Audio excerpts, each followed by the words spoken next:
Welcome to Unintended Consequences, episode 44 for June 30th, 2026. Today's profile, a policy that did the opposite of what its designers intended.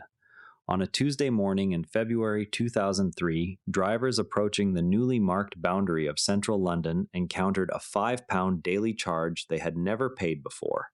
Picture the scene at one of the entry points along the inner ring road. A motorist who had previously driven straight through what would become the priced zone now had to decide whether to pay the flat fee or find another route entirely. The painted red lines and camera gantries made the boundary unmistakable, yet nothing in the physical layout of the surrounding streets had changed to absorb the vehicles that might choose to avoid crossing it.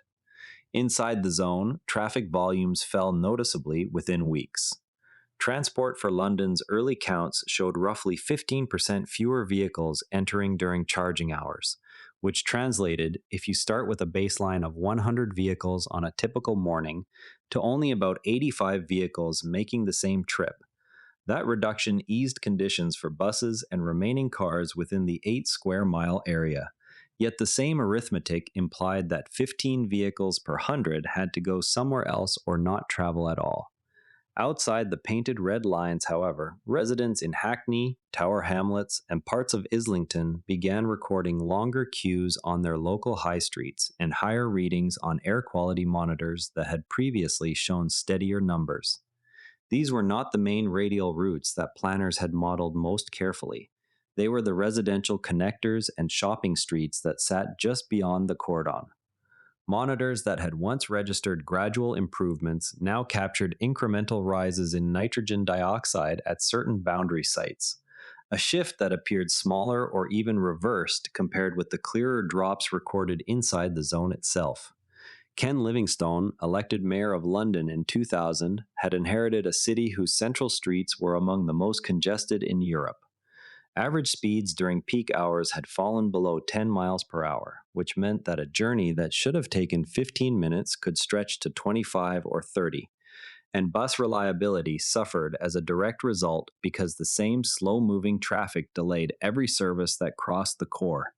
Livingstone and his transport advisors drew on earlier studies, including work by the London Planning Advisory Committee in the 1990s. That treated pricing as a practical way to manage scarce road space rather than simply adding more lanes.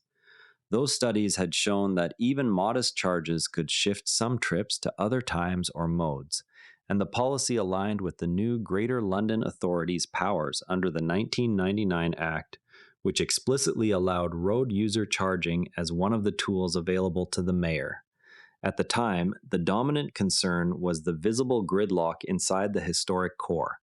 The outer boroughs were viewed mainly as corridors feeding that core, rather than as places that might absorb displaced flows.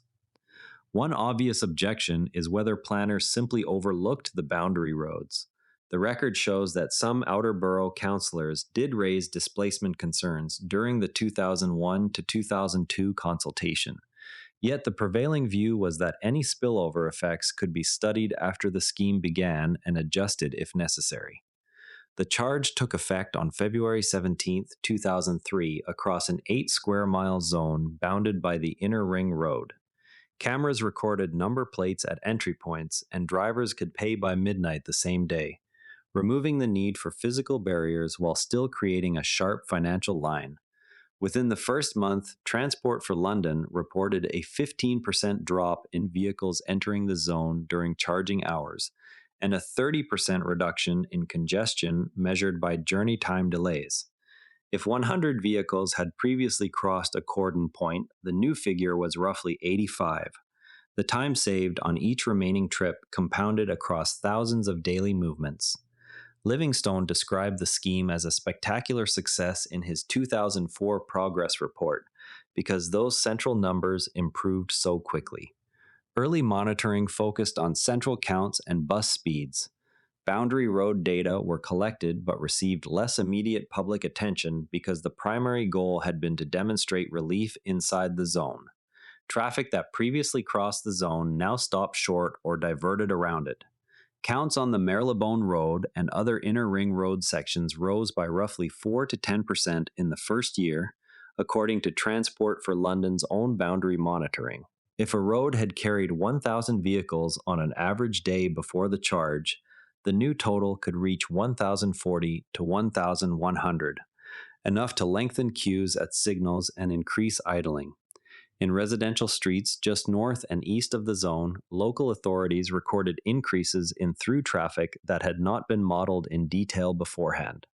Delivery vans and smaller commercial vehicles, facing the flat daily fee, sometimes consolidated fewer trips or altered routes in ways that concentrated activity on perimeter roads rather than spreading it evenly.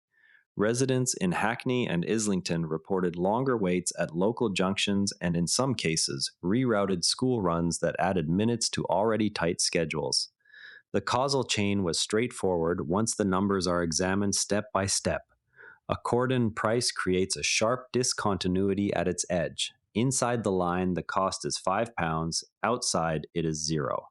Drivers rationally seek the lowest cost path that avoids the priced area, which means any trip whose origin and destination can be connected without crossing the cordon will shift to the unpriced boundary roads. Because the scheme did not price or restrict the boundary roads themselves, those roads became the new equilibrium points for marginal trips that could no longer use the interior as a shortcut. An obvious objection is that many drivers might simply cancel trips or switch to transit. While some did, the monitoring data showed that enough marginal traffic remained on the perimeter to produce measurable increases. Second-order effects included pressure on parking in adjacent neighborhoods and complaints from bus operators whose cross-boundary services encountered new delays. Third-order effects appeared in local planning debates as several boroughs began considering their own mini-charging proposals to protect residential streets from the diverted flows. Transport for London expanded the zone westward in 2007, then reversed that expansion in 2011 after a change in mayoral administration. The daily charge rose in steps, reaching £15 by 2020, and an ultra-low emission zone overlay was added in 2019 that extended beyond the original boundary. Continuous monitoring eventually produced annual reports that tracked both central improvements and boundary conditions, leading to targeted junction upgrades and bus lane extensions on some perimeter routes. No wholesale reversal occurred. The core scheme remained in place and was later cited in the design of clean air zones in other British cities. The lasting adjustment has been a broader recognition that cordon systems require explicit attention to the ring of streets immediately outside the priced area. Any boundary drawn for pricing or regulation will shift activity to the spaces just beyond it unless those spaces are also managed. Systems that treat the edge as neutral ground reliably discover that the edge is where the next bottleneck forms. When designing interventions that rely on sharp geographic distinctions, planners can usefully ask what new flows will be created at the perimeter and whether those flows can be priced, calmed, or absorbed without simply relocating the original problem. How might today's proposals for low-traffic neighborhoods or workplace parking levies account for the same boundary dynamics? That's unintended consequences for today. If this episode gave you something to think about, share it with a friend who'd appreciate the story. Subscribe wherever you listen, and we'll be back tomorrow with another case. And if you'd rather watch than listen, find us on YouTube at Nara Network. Links in the show notes. And before you go, this show is part of the Nara Network, a family of daily podcasts on tech, science, and markets, each one a short, sharp briefing you can finish on the commute. If today earned its place in your feed, here's your next listen. Models and Agents, your daily briefing on AI models and agents. Find every show free at naranetwork.com. This episode used AI voice synthesis of my voice. Editorial selection and analysis are my own.